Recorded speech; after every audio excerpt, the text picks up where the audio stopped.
Assalamualaikum warahmatullahi wabarakatuh.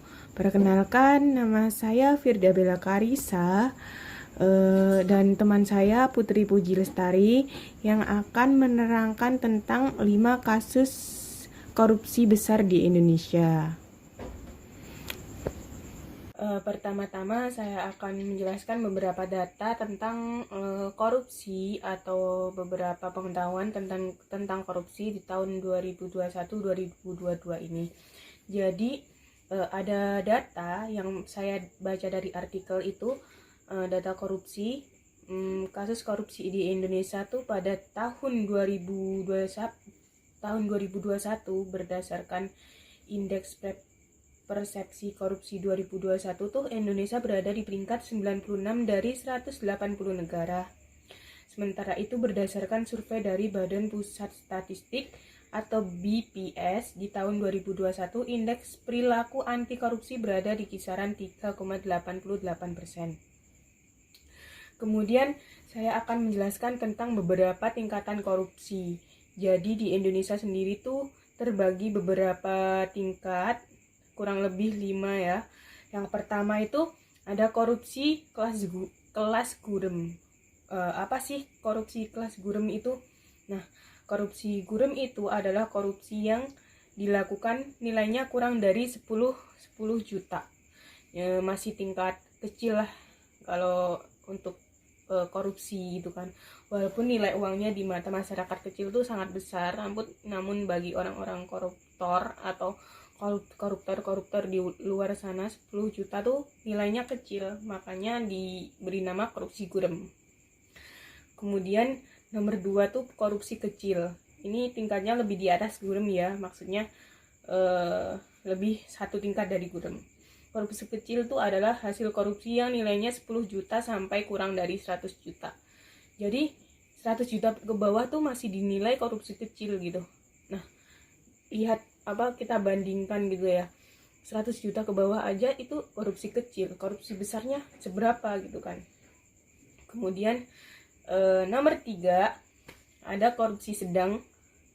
Korupsi sedang ini merupakan tindak pidana korupsi yang nilainya antara 100 sampai 100 juta ya, maksudnya 100 juta sampai 1 miliar. Wah, ini masih sedang gitu, 1 sampai 100 juta sampai 1 miliar tuh masih sedang gitu di mata para koruptor gitu. Sementara di mata kita tuh uang 100 ribu aja berharga gitu. Bagaimana tuh mereka mengkorupsi uang sebegitu banyaknya gitu kan. Kemudian nomor 4 itu korupsi besar. Nah, korupsi besar ini nilainya antara 1 miliar sampai 25 miliar. Wah, itu uang loh, 25 miliar, maksudnya banyak banget gitu yang dikorupsi gitu. Kemudian korupsi kelas kakap. Wah, ini tingkat yang paling atas sih. Kan ada korupsi besar, yang ini tingkatnya di atasnya korupsi besar. Korupsi kelas kakap ini bernilai lebih dari 25 miliar. Ini kalau di tingkat para koruptor nih 25 miliar ini nggak ada apa-apanya, maksudnya yang 1 triliun aja berani dikorupsi gitu kan, apalagi 25 miliar gitu kan. Nah, setelah membahas tingkatan korupsi atau tingkatan korupsi dari 1 sampai kelas kakap tadi, kita akan membahas itu kasus-kasus korupsi. Tapi sebelum itu, di Indonesia tuh yang paling banyak koruptornya tuh di bidang apa sih? Tentunya di bidang itu ya, di bidang pemerintahan, apalagi di DPR. Kan di DPR tuh saya baca artikelnya tuh pada tahun 2006 terdapat dikeluarkan sebuah Transparency International Indonesia atau TIA yang menempatkan DPR sebagai lembaga terkorup nomor 1 gitu. Kemudian tak hanya itu, DPR tuh ditetapkan lagi sebagai lembaga terkorup pada tahun 2007 oleh Barometer Korupsi Global. Tingkatnya udah global. Jadi status DPR pada waktu itu turun 1 tingkat gitu. Nah, di bawah ini yang akan saya jelaskan itu beberapa kasus-kasus korupsi yang lumayan besar di Indonesia. Yang pertama, kasus Setia Novanto. Aduh, siapa sih yang nggak kenal Setia Novanto gitu kan? secara kasusnya udah ada di mana-mana, disiarin di televisi, di TV nasional juga ada, di berita sosial media juga ada gitu kan. Kemudian, nah bagaimana sih kronologinya kasus Setia Novanto? Yang pertama tuh kasus mantan DPR Setia Novanto, dari DPR lagi kan ini, yang divonis 15 tahun penjara dan denda 500 juta. Menurut saya 500 juta tuh sedikit dibandingkan uang yang dikorupsinya gitu kan. Setia Novanto ini dinilai terbukti secara sah dan meyakinkan bersalah melakukan tindak korupsi atau proyek penggelapan dana terhadap KTP elektronik atau yang kita sebut biasanya EKTP gitu. EKTP untuk warga aja dikorup gitu kan. Yang ditaksir tuh kerugian negara kita tuh hingga 2,3 triliun gitu. Uang yang enggak sedikit bagi masyarakat Indonesia, dan jika kita bagikan ke masyarakat tentunya akan sangat berguna bagi masyarakat kecil. 2,3 triliun bukan lagi kelas kakap tapi di atasnya kelas kakap gitu kan. Kemudian Setia Novanto itu di meja hakim terbukti melanggar pasal 3 Undang-Undang Nomor 31 tahun 1999 sebagaimana telah diubah dalam Undang-Undang Nomor 20 tahun 2001 tentang pemberantasan tindak pidana korupsi, pasal 55 ayat 1 ke 1 KUHP gitu. Jadi Bapak Setia Novanto itu pertamanya dia kronologinya tuh mengkorupsi dana untuk KTP elektronik. Kemudian beliau tuh tercium gitu hasil korupsinya oleh KPK dan ditangkap, kemudian diberi hukuman atau divonis penjara 15 tahun penjara dan denda 500 juta gitu. Kenapa pertanyaan saya, kenapa cuma 500 juta gitu kan, sedangkan yang dikorupsi 2,3 miliar 2,3 triliun gitu. nggak ada seperempatnya gitu hasil dendanya gitu. Seharusnya kenapa nggak 3 triliun aja gitu dendanya gitu kan. Dan untuk kasus selanjutnya akan diterangkan oleh Kakak Putri. Halo semuanya, saya Putri Lestari, NPM 5210 511081. Saya akan melanjutkan 5 kasus korupsi terbesar di Indonesia periode 2000-2022 atau periode 10 tahun terakhir.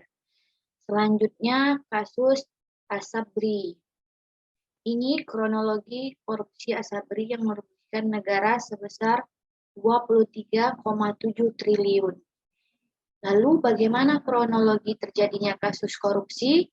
Siapa yang tersangka menjadi koruptor? Bagaimana aliran dananya dan apa bentuk hukuman yang diberikan?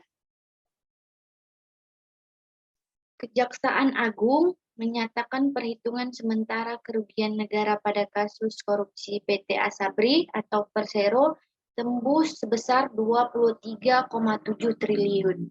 Perhitungan ulang kerugian negara masih dilakukan oleh Badan Pemeriksaan Keuangan atau BPK. Jumlah transaksi sementara kerugian negara di kasus korupsi Asabri ini melampaui kerugian negara dalam skandal korupsi Jiwasraya sebesar 16,81 triliun. Dilansir di antara Rabu 3 Februari 2021. Kepala Pusat Penerangan Hukum Kejaksaan Agung, yaitu Leonard Ezer Simanjuntak, menjelaskan kronologi kasus dugaan korupsi dalam pengelolaan keuangan dan dana investasi oleh Asabri. Dia menyebutkan pada tahun 2012 hingga tahun 2019, Direktur Utama, Direktur Investasi dan Keuangan serta Kadif Investasi Asabri bersepakat dengan pihak luar Asabri yang bukan merupakan konsultan investasi ataupun manajer investasi, yaitu Heru Hidayat, yang bernama Beni Jokro Saputro dan Lukman Purnomosidi. Lalu mereka bersepakat untuk membeli atau menukar saham dengan portofolio Asabri dengan saham-saham milik Heru Hidayat.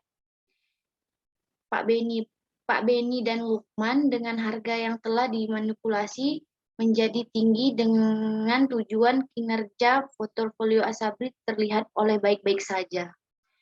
Setelah itu, saham-saham tersebut menjadi milik Asabri. Kemudian saham-saham tersebut ditransaksi atau dikendalikan oleh Heru.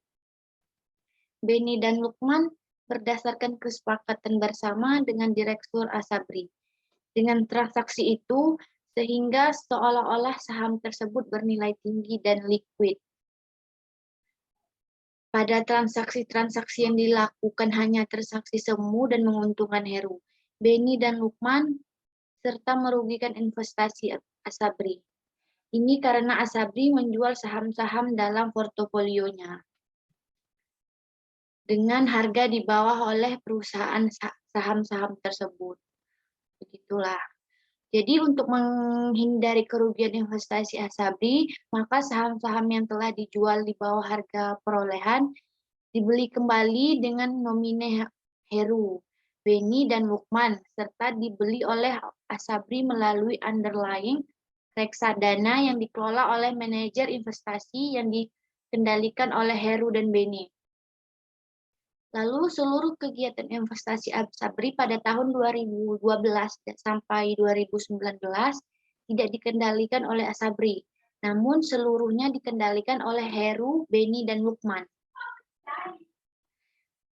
Leonard menyebutkan kasus dengan korupsi Asabri ini merugikan keuangan sebesar 23,7 triliun. Pada hari Senin lalu, Jaksa Penyidik Jampitsus Kejaksaan Agung menetapkan 8 tersangka dalam penyidik kasus dengan korupsi dalam pengelolaan keuangan dana investasi oleh PT Asuransi Angkatan Bersenjata Republik Indonesia atau Asabri. 8 tersangka ini memiliki inisial ARD, yang kedua ada SW, yang ketiga HS, keempat BE, yang kelima IWS, yang keenam ada LP, ketujuh BT, dan kedelapan HH, kata Leonard. 8 tersangka tersebut adalah mantan Direktur Utama PT Asabri periode tahun 2011 sampai 2016, yaitu Maijen Adam Rahmat Damiri. Mantan Direktur Utama PT Asabri pada periode 2016 sampai 2020, yaitu Letjen Sony Wijaya. Lalu Direktur Keuangan PT Asabri periode 2008 sampai 2014, yaitu Bakhtiar Effendi. Mantan Direktur Asabri periode 2013 sampai 2014 dan 15 hingga 19, yaitu Heri Setiono. Kepala Divisi Investasi PT Asabri 2012 sampai 2017, yaitu Ilham W. Siregar dan Direktur PT Utama Prima Jaringan Lukman Purnomosidi. Kemudian Dirut PT Hanson International Tbk, Beni Jokro Wiswaputro, dan Komisaris PT Trada Alam Minera Heru Hidayat. Lalu, apa bentuk hukumannya? Di sini Jaksa Penuntut Hukum, atau yang disebut dengan JPU, Kejaksaan Negeri Jakarta Timur, menuntut Direktur Utama PT Asabri yaitu Sony Wijaya 10 tahun penjara dan dikenakan denda sebesar 750 juta subsidiar 6 bulan kurungan terkait kasus korupsi yang menyebabkan negara menderita kerugian sebesar 22,78 triliun. Kepala Pusat Penerangan Hukum Kejaksaan Agung, Leonard Evans Ezer Simanjuntak, menyatakan Sony terbukti secara sah dan meyakinkan melanggar pasal 2 ayat 1 Undang-Undang Nomor 31 ayat 1999 sebagaimana diubah dan ditambah dengan Undang-Undang Nomor 20 Tahun 2001 tentang perubahan atas Undang-Undang Nomor 31 Tahun 1999 tentang pemberantasan tindak pidana korupsi. Pasal 55 ayat 1 ke 1 KUHP. Begitulah kasus korupsi Asabri terjadi. Nah, kembali lagi nih sama aku. Tadi kan udah diterangkan sama Kakak Putri. Kasus yang kedua, nih kasus yang ketiga nih akan diterangkan oleh aku lagi gitu kan. Kasus yang ketiga. Ini adalah kasus yang lumayan besar atau yang nggak lumayan sih. Ini emang besar banget waktu itu. Ini merupakan kasus suap alih fungsi hutan lindung dan pengadaan SKRT Debhut tahun 2004 sampai 2009 kasusnya. Kasus ini menjerat Komisi 4 DPR, yaitu sebanyak 50 anggota Komisi 4 DPR yang diduga menerima suap terkait alih fungsi hutan lindung gitu kan. Menjadi pelabuhan, jadi menerima suap terkait alih fungsi hutan lindung itu menjadi pelabuhan Tanjung Api-Api, Musi Banyuasin, Sumatera Selatan. Komisi 4 saat ini juga diduga menerima suap atau Komisi 4 DPR saat itu juga diduga menerima suap dari pengadaan sistem komunikasi radio terpadu atau yang disebut SKRT. Departemen Kehutanan dari bos PT Masaro Radiokom Anggoro Wijojo. Kemudian anggota Komisi 4 DPR 2004 sampai 2009 itu terbukti di Pengadilan Tipikor pada tahun 2008 menerima suap alih fungsi hutan lindung dan SKRT Debhut adalah, ini saya akan menyebutkan beberapa orang yang menerima suap itu. Yang pertama itu ada Bapak Yusuf Erwin Faisal, ketua komisi dan ketua komisinya gitu, dan menerima penjara atau hukuman 4,5 tahun penjara karena membagi-bagikan uang suap atau alih fungsi hutan lindung. Dan beliau bebas bersyarat pada tahun 2011, tepatnya tanggal 12 November. Kemudian yang kedua tuh ada Bapak Aswa Cesputra. Beliau dipenjara selama 4 tahun karena menerima suap dari pengusaha Chandra Antoniotan sebesar 450 juta di kasus alih fungsi hutan juga, dan suap $5.000 dari bos PT Masaro Radiokom Anggoro Wijoyo atau kasus SKRT Debhut. Kemudian yang ketiga tuh ada Bapak Hilmi Indra. Beliau juga menerima 4 tahun penjara karena menerima suap dari pengusaha Chandra Antonio juga senilai 425 juta. Kemudian dari yang keempat tuh Bapak Fahri Andi Leluasa menerima 4 tahun penjara juga. Cuma ini beliau menerima suapnya lebih rendah, yang tadi kan 400 jutaan ke atas, ini beliau menerima suapnya 335 juta. Dan masih ada lagi suap dari Bapak Anggoro Wijoyo dari PT Masaro. Jadi kayak menerima 2 suap. Beliau mengkorupsi dua anggaran. Yang kelima tuh ada Bapak Al-Amin Nasution, menerima 8 tahun penjara karena terbukti bersalah melakukan tindak pidana korupsi dalam proyek alih fungsi hutan lindung menjadi pelabuhan Tanjung Api-Api di Sumsel. Ia juga bersalah menerima uang dalam kasus alih fungsi hutan lindung di Bintan. Jadi ada 2 kasus beliau nih. Satu hutan lindung di Sumsel, satunya di Bintan gitu. Terakhir, Al-Amin juga diketahui menerima uang dalam proyek pengadaan GPS di Departemen Kehutanan. Al-Amin mendapat remisi 3 bulan penjara dalam remisi umum HUT RI ke-65 tahun 2010. Kemudian yang keenam ada Sarjan Tahir. Beliau dipenjara 4,5 tahun penjara karena terbukti menerima hadiah sebesar 5 miliar terkait proyek pengembangan pelabuhan Tanjung Api-Api di Sumatera Selatan. 5 miliar. Kemudian uh, uh, dan itu keenam orang tersebut tuh terbukti bersalah dan masing-masing dipenjara. Maksudnya kasus suap alih fungsi hutan lindung dan pengadaan SKRT itu termasuk kasus besar dulu ya di Indonesia. Cuman kalau dibandingkan kasus yang sekarang itu mungkin akan terlihat kecil karena nominalnya yang dibagiin kecil kan. Cuma kalau jika dijumlahkan secara keseluruhan itu akan terlihat besar banget nominalnya. Belum lagi orang-orang yang menerima suap orang-orang lain yang udah menerima suap dari Bapak Yusuf Erwin Faisal ini. Ini ada cuma 6 aja yang disebutkan di media atau di artikel, tapi kita nggak tahu kan yang lainnya gimana.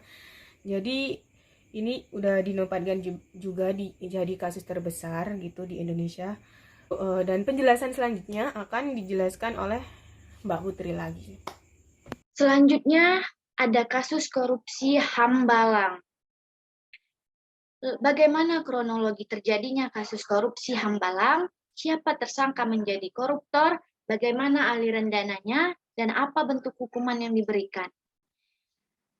Diketahui proyek Hambalang atau yang dikenal sebagai Pusat Pendidikan, Pelatihan, dan Olahraga Nasional mulai dibangun pada tahun 2010. Lalu dengan PT Adikarya Tbk yang menjadi salah satu pemegang tender proyek ini.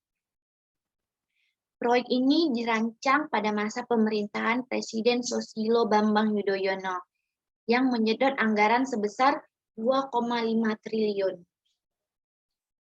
Hanya saja belum rampung proyek tersebut, KPK keburu mengendus praktik korupsi dalam pembangunannya. Selanjutnya, sejumlah kader Partai Demokrat menjadi tersangka dalam kasus korupsi ini. Mereka adalah Menpora era Presiden SBY Andi Malareng,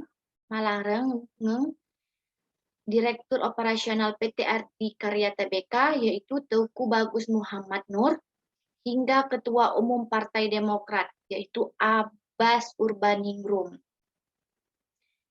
Selanjutnya,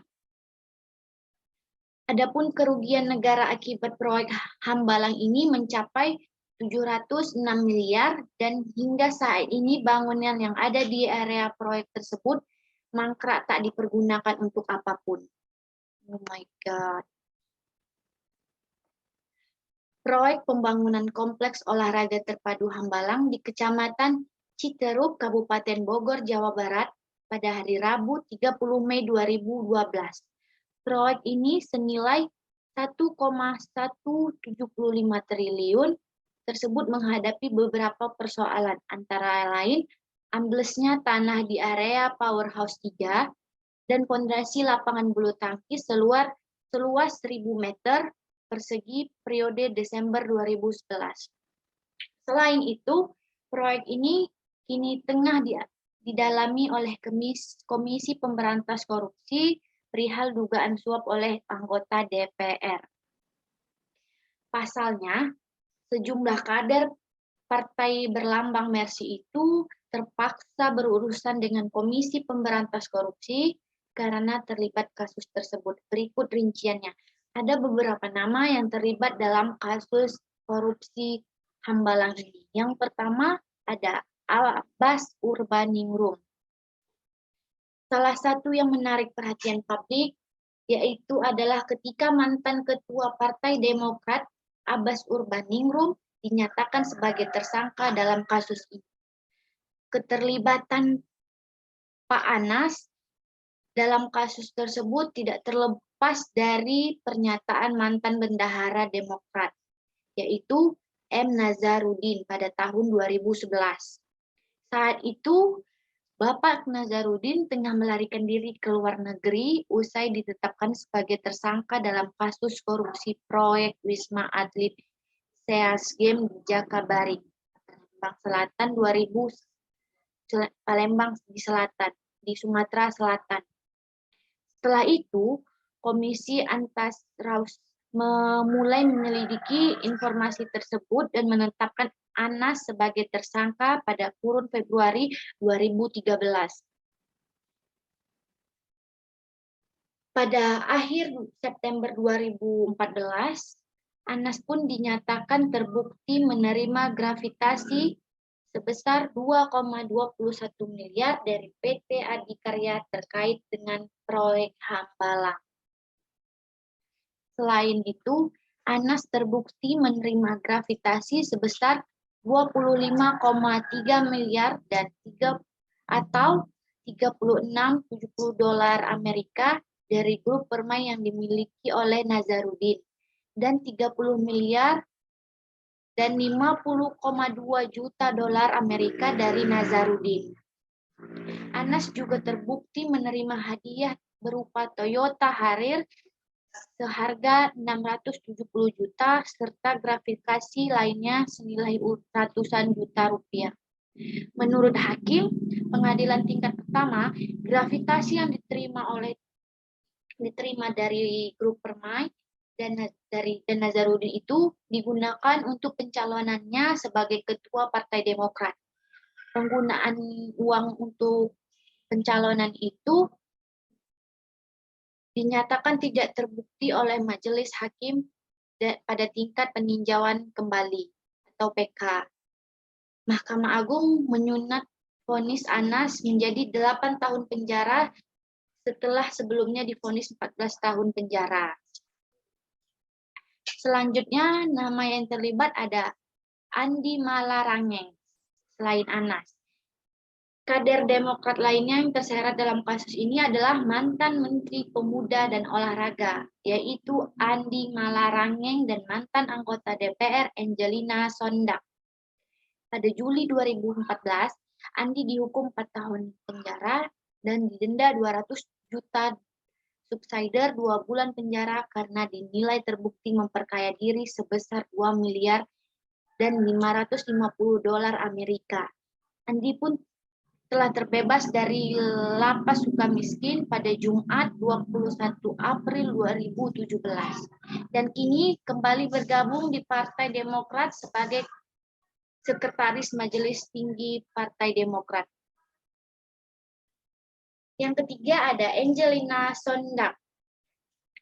Sementara itu pada Januari 2013, Angelina divonis terbukti menerima suap sebesar 2,5 miliar atau 1,2 juta dolar Amerika dalam pembahasan anggaran di Kementerian Pemuda dan Olahraga serta Kementerian Pendidikan dan Kebudayaan. Pada pengadilan tingkat pertama, Anggi divonis 4,5 tahun penjara dan didenda 250 juta. Namun, vonis itu bertambah berat pada tingkat kasasi ketika Anggi divonis 12 tahun penjara dan didenda 500 juta serta kewajibannya membayar pengganti senilai 12,58 miliar. Belakangan ini peninjauan kembali diajukan oleh Anggi dikabulkan oleh hakim sehingga ia divonis menjadi 10 tahun penjara oleh denda 500 juta tanpa dibebankan uang pengganti. Lalu ada satu nama lagi yang terlibat. Siapa itu? Ibas. Bapak Ibas terlibat. Salah satu Demokrat lainnya yang dituding terlibat adalah mantan Sekretaris Jenderal Partai Demokrat, yaitu Edi Baskoro Yudhoyono atau yang disebut dengan Ibas, adik dari AHY. Dugaan keterlibatan Ibas itu muncul dari pernyataan mantan Wakil Direktur Keuangan Grup Permai, yaitu Yulianis. Yulianis menyebut Ibas pernah mendapatkan uang sebesar 200 juta dolar Amerika Serikat dari perusahaan saat Kongres Partai Demokrat 2020 di Bandung. Benar, uang 200 juta dolar Amerika Serikat kepada Ibas itu terkait Kongres di Bandung saya yakin, kata Ibu Yulianis tersebut. Saat ditanya wartawan, Namun, ia enggan membeberkan lebih lanjut apakah uang itu termasuk dalam uang yang disebut-sebut untuk memenangkan Anas Urbaningrum di Kongres Partai Demokrat 2010. Kita nggak tahu. Yang pasti, Permai tidak pernah mengeluarkan uang buat mengamankan proyek Hambalang, katanya.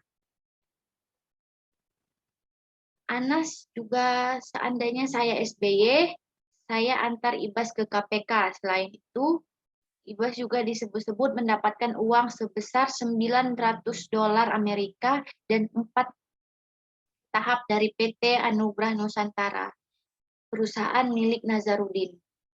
Namun, Ibas tertera pada dokumen yang diduga milik Direktur Keuangan PT Anugrah, yaitu Yulianis. Dokumen yang diduga rekap data keuangan PT Anugrah itu sempat beredar di kalangan wartawan tudingan keterlibatan dalam proyek Hambalang. Telah dibantah Ibas yang mengaku tidak mengenai Yulianis. Ia menyebut tuduhan itu telah mencebarkan namanya dan 1000% tidak benar. Lalu ia menyebut bahwa tuduhan-tuduhan selama ini dilemparkan padanya adalah tidak benar atau tidak valid. Lalu Bapak Abbas berkata, saya sudah sering dituduh, penuduhnya pun sudah divonis dan tidak diketahui. Apapun itu yang berhubungan dengan kasus-kasus yang selama ini beredar, janganlah sampai hal-hal ini terus terulang. Apalagi saya tidak menerima apapun itu, ujar Pak Abbas pada Sabtu 16 Maret 2021. Kemudian usut demi usut, Bapak Nazarudin yang kini berada di kubu kontra AHY, Nazarudin dinilai terbukti melakukan tindak pidana korupsi dengan menerima suap berupa cek senilai 4,6 miliar dari PT Duta Graha Indah. Menurut majelis hakim, Nazarudin mengatur pemegangan PT Duta Graha Indah sebagai proyek Wisma Atlet. Uang dalam bentuk 5 lembar cek yang diterima Nazarudin dari PT GI itu merupakan realisasi komitmen fee 13% yang disepakati pihak PT Duta Graha Indah dengan Nazarudin. Lalu, apa bentuk hukuman yang diberikan? Kemudian Mahkamah Agung memperberat hukuman Bapak Nazarudin menjadi 4 tahun 10 bulan menjadi 7 tahun penjara. Mahkamah Agung juga menambah hukuman denda untuk Nazarudin dari 200 juta menjadi 300 juta. Mahkamah Agung membatalkan putusan Pengadilan Tinggi DKI Jakarta dan Pengadilan Tindak Pidana Korupsi Jakarta yang menyatakan Nazarudin melanggar pasal 11 Undang-Undang Pemberantasan Tindak Pidana Korupsi atau yang disebut Tipikor. Setelah dibui karena kasus korupsi Wisma Atlet, Nazarudin kembali ditetapkan sebagai tersangka oleh KPK dalam kasus penerimaan gratifikasi dan pencucian uang. Majelis Hakim Pengadilan Tipikor pun memvonis Nazarudin bersalah dalam kasus tersebut dan menjatuhi hukuman pidana 6 tahun penjara dan denda sebesar 1 miliar subsidi 1 tahun kurungan. Dalam perkara ini, Bapak Nazarudin didakwa menerima gratifikasi dari PT Duta Graha Indah dan PT Nindya Karya untuk sejumlah proyek di sektor pendidikan dan kesehatan, yang jumlahnya mencapai 40,37 miliar saat menerima gratifikasi. Ia masih berstatus sebagai anggota DPR Republik Indonesia. Bapak Nazarudin juga merupakan pemilik dan pengendali Anugrah Group yang berubah menjadi Grup Permai. Bapak Nazarudin juga didakwa melakukan pencucian uang dengan nilai sejumlah saham di berbagai perusahaan uang yang diperoleh dari hasil korupsi. Nah, teman-teman semuanya, begitulah kasus korupsi Hambalang terjadi. Selanjutnya kita bahas kasus korupsi terbesar di Indonesia, yaitu kasus terakhir atau kasus kelima. Kasus terakhir ini gimana ya? Lumayan banyak gitu. Ini kasus yaitu cukup besar juga, kasus suap cek pelawat pemilihan Dewan Gubernur Senior BI. Aduh, banyak banget ya korupsi ini di Indonesia. Kasus ini menurut artikel yang saya baca, kasus cek pelawat ini terjadi pada tahun 2004 lalu. Jadi udah lumayan lama. Cuma karena kasusnya besar, masih membekas gitu di benak masyarakat Indonesia gitu mungkin.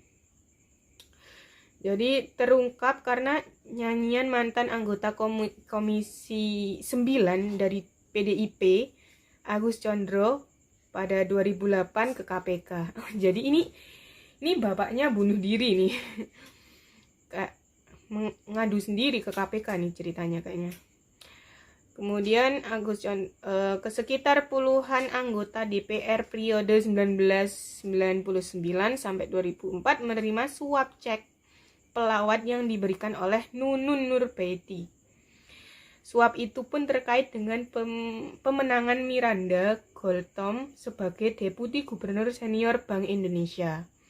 Dalam kasus ini 30 anggota DPRD periode 1999 sampai 2004 menjadi tersangka.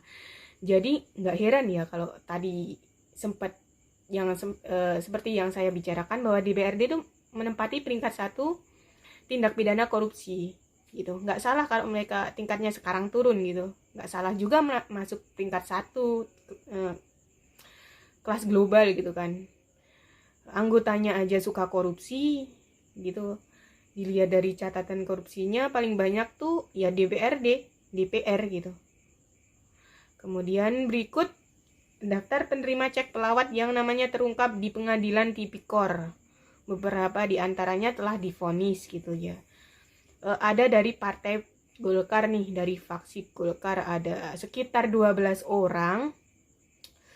Ini yang pertama akan saya sebutkan. Yang pertama ada Bapak Hamka Yandu, mengkorupsi sekitar 2,25 miliar, divonis 2,5 tahun penjara. Korupsinya udah miliaran, tapi vonisnya cuma 2,5 tahun penjara gitu ya. Kemudian Barudin Aritonang mengkorupsi 350 juta. Ada Bapak Antoni Zaidan Abidin, Bapak Ahmad Hafiz, masing-masing mereka mengkorupsi 600 juta.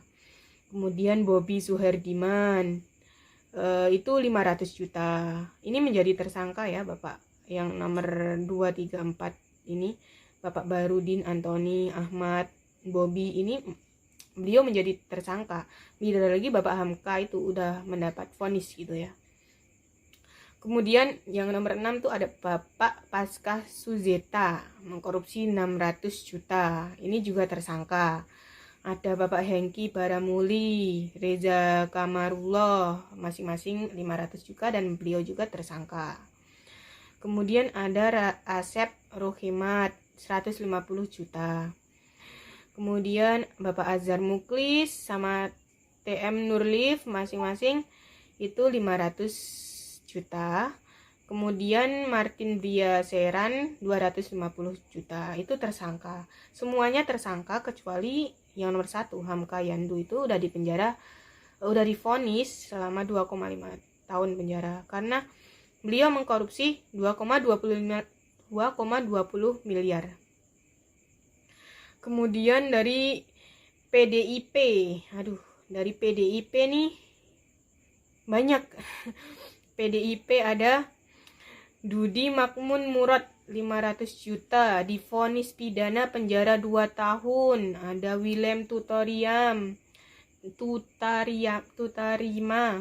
Sutanto Pranoto, Agus Condro Priyatno. Rata-ratanya mengkorupsi 500 sampai 600 juta. Kemudian ada Muhammad Iqbal, Budi Ningsih, Pol Taksitorus, Abersan Sihaloho, Rusman Lumbantoro, Max Moyen, Jeffrey Tongas itu juga 500 juta dan masih tersangka semua. Kemudian banyak lagi ya, masih banyak banget listnya, itu rata-rata dari mereka 500 juta. Kemudian itu ada Bapak Pandana Baban. Ini lumayan besar, 1,45 miliar dan masih tersangka juga. Kemudian dari fraksi TNI atau Polri, tadi kan udah dari fraksi itu kan, tim-tim partai-partai gitu kan. Sekarang ada TNI atau Polri, ada Bapak Uju Juhairi 500 juta divonis penjara 2 tahun. Jadi vonis penjaranya ini kayak nggak adil ya. Yang tadi 2,25 miliar aja 2,5 tahun. Ini 500 juta aja 2 tahun gitu. Kenapa selisihnya cuma 5 bulan gitu kan. Kemudian ada Bapak Sulistiadi, Sulistiadi. Ini bapak atau ibu sih? 500 juta. Kemudian ada Suyitno Darsub Yusuf juga 500 juta. Nah, kalau ini kan ini udah kasus terakhir. Saya sebagai warga gitu ya, tentunya akan merasa dirugikan gitu. Pihak-pihak dari pemerintah, DPR, TNI dan lain-lain itu ikut korupsi. Kenapa harus korupsi uang rakyat yang bahkan rakyatnya aja tuh masih membutuhkan uang tersebut? Nah, kita sekarang akan membahas peran Pancasila di 5 kasus tersebut. 5 kasus yang udah kita bahas tadi. Peran Pancasila tuh sebenarnya apa aja sih? Apakah ada Pancasila emang berperan besar bagi negara ini? Gitu kan pertanyaannya. Menurut saya, Pancasila tuh sangat-sangat berperan besar sebagai dasar hukum juga di Indonesia ini. Dan menurut saya, Pancasila itu adalah sumber hukum yang emang udah lengkap dan paling komplit di antara yang saya pernah baca itu di beberapa ideologi negara lain, bahkan gak sekomplit Pancasila ini gitu, dan gak seadil Pancasila ini. Tapi pengimplementasiannya di Indonesia itu yang masih kurang dan beberapa mungkin salah gitu. Padahal Pancasila itu menurut saya udah bener-bener sempurna banget sebagai ideologi negara, mulai dari membahas ketuhanan, keadilan sosial, bermasyarakat, berkumpul dan bermusyawarah, itu semua ada di Pancasila gitu. Udah diterangkan satu-satu dari sila 1 sampai ke 5 tentang kebersamaan dan lain-lain. Itu menurut saya ideologi negara Indonesia tuh yang paling keren, paling simple tapi isinya dapat semua. Apa sih peran Pancasila atau implementasi nilai Pancasila dalam mengatasi korupsi di Indonesia tuh? Sebenarnya kan tindak korupsi ini bukan perkara kecil kan, merupakan tindakan atau hal yang besar, bahkan besar banget karena mereka mengkorupsi uang gitu kan. Dalam tubuh bangsa Indonesia itu bisa menyebabkan rakyat menderita, perekonomian anjlok atau terguncang, bahkan bisa-bisa memeras rakyat kecil gitu kan.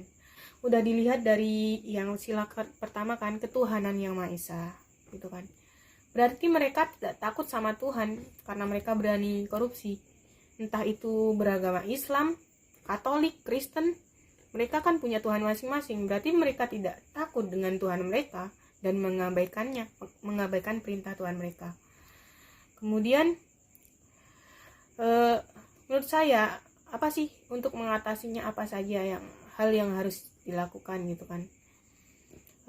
Kembali lagi, kita mengatasinya dengan menggunakan Pancasila. Walaupun sila tersebut udah dilanggar sama pihak koruptor, kita mengatasinya dengan Pancasila. Gimana dengan Pancasila? Ya kita menerapkan keadilan dengan seadil-adilnya. Gak ada perlakuan khusus di antara untuk para pejabat gitu kan, untuk para koruptor tersebut, walaupun itu pangkatnya tinggi sekelas DPR dan lain-lain, itu nggak boleh terlalu dikasih hati gitu. Kalau contohnya nih kasus kayak kasus pencuri ayam di kampung gitu aja bisa divonis sampai 5 bahkan 10 tahun penjara. Sedangkan yang korupsi miliaran bahkan triliun cuma di penjara sekitar 2,5 tahun penjara paling berat, atau 5 tahun 8 tahun. Itu kan nggak sesuai. Ayam yang harganya mungkin nggak sampai beberapa ratus ribu tapi hukumannya sekitar 5 tahun 10 tahun penjara. Sedangkan orang yang mengkorupsi uang rakyat sekitar miliaran, ratusan juta hingga triliun, itu menerima hukuman cuma 2,5 tahun penjara. Itu kayak sedikit banget dan singkat banget. Itu nggak akan membuat mereka koruptor yang belum ketangkap itu jera, pasti nggak akan buat jera gitu kan. Kemudian dalam mengatasi korupsi juga diperlukan apresiasi dan sanksi yang tegas. Nah ini sanksi yang tegas nih yang perlu ditingkatkan, karena di Indonesia sanksinya tuh kayak mini sehingga kalau kita menerapkan sanksi yang tegas tuh pasti orang-orang koruptor atau yang udah koruptor sekarang yang belum ketahuan itu pasti ada rasa takutnya gitu. Seenggaknya bikin mereka takut lah untuk korupsi uang rakyat lagi. Kan di sila kedua ada nilai kemanusiaan. Menurut saya kalau orang yang udah korupsi itu pasti udah nggak punya nilai kemanusiaan gitu. Mereka memakan uang rakyat loh, orang kecil. Seharusnya sebagai sama manusia gitu kan, sesama makhluk hidup, seenggaknya kita harus saling membantu, support satu sama lain, nggak mengambil untung dari orang yang lebih kecil, nggak menjerumuskan orang yang lebih kecil ke hal yang lebih sengsara lagi gitu. Sebagai anggota parlemen, apalagi DPR, DPRD dan lain-lain, seharusnya kita mempunyai sisi kemanusiaan sesuai sila kedua, yaitu kemanusiaan yang adil dan beradab. Nilai ketiga tuh ada nilai persatuan ya. Orang yang koruptor atau korupsi itu udah nilai persatuannya udah luntur gitu, udah individual semua karena mementingkan diri sendiri dan keluarganya. Bahkan mungkin ada yang nggak mementingkan keluarganya, cuma buat happy aja, buat happy dirinya sendiri gitu. Udah nggak punya nilai persatuan untuk bangsa dan lain-lain. Tentu saja koruptor itu karena memakan duit negara, nggak ada beban gitu, padahal itu duit orang-orang kecil. Kemudian untuk nilai keempat tuh kerakyatan yang adil dan beradab. Untuk kerakyatan, tentunya ini bagi para koruptor tuh balik lagi kerakyatan pasti nggak berarti lah bagi mereka. Kemudian yang terakhir dari Pancasila ada nilai keadilan. Nilai keadilan yaitu mengajarkan bahwa setiap warga negara harus bersikap adil terhadap sesama tanpa beda-bedakan. Nah ini seharusnya yang dilakukan pengadil-pengadil di luar sana terhadap para koruptor gitu, bukan karena mereka DPR ya, anggota pemerintahan ya, jadi vonisnya segini aja ya gitu, kayak berapa tahun aja gitu, nggak boleh gitu, nggak boleh. Terus kalau yang rakyat kecil dari rakyat bawah ya, nggak punya uang dan lain-lain ya, terus kayak mereka ini harus divonis 10 tahun gitu, padahal kejahatannya nggak separah itu 10 tahun gitu dibandingkan yang korupsi. Itu artinya membeda-bedakan keadilan. Kita sebagai manusia tuh harusnya adil gitu kan. Nah itu menurut saya nilai korupsi jika dikaitkan dengan Pancasila. Dan cara mengatasinya seperti yang sudah saya katakan tadi, yaitu tegas terhadap sanksinya, tegas terhadap penerapannya dan lain-lain. Jika itu diterapkan dengan benar, maka insya Allah korupsi di Indonesia akan berkurang karena merekanya juga jera karena hukumannya berat gitu kan. Kalau kita seperti ini terus, hukuman cuma berapa tahun, denda cuma berapa ratus juta gitu, koruptor nggak akan jera. Mereka akan terus mengkorupsi dan korupsi lagi uang rakyat kecil, dan akhirnya masyarakat yang dirugikan, Indonesia sendiri yang nggak maju gitu kan. Padahal anak muda di Indonesia tuh beberapa udah pengen banget Indonesia maju, melestarikan budaya Indonesia dan lain-lain, tapi pemerintahnya yang stuck di satu titik, yang ingin Indonesia tetap di Indonesia ini, nggak pengen maju gitu, karena kalau maju mereka akan semakin sulit mengkorupsi uang. Saya pikir cukup sampai di sini. Terima kasih atas waktunya dan mendengarkan pembicaraan saya dan Putri tadi tentang kasus korupsi. Jadi untuk itu saya ucapkan terima kasih banyak. Wassalamualaikum warahmatullahi wabarakatuh.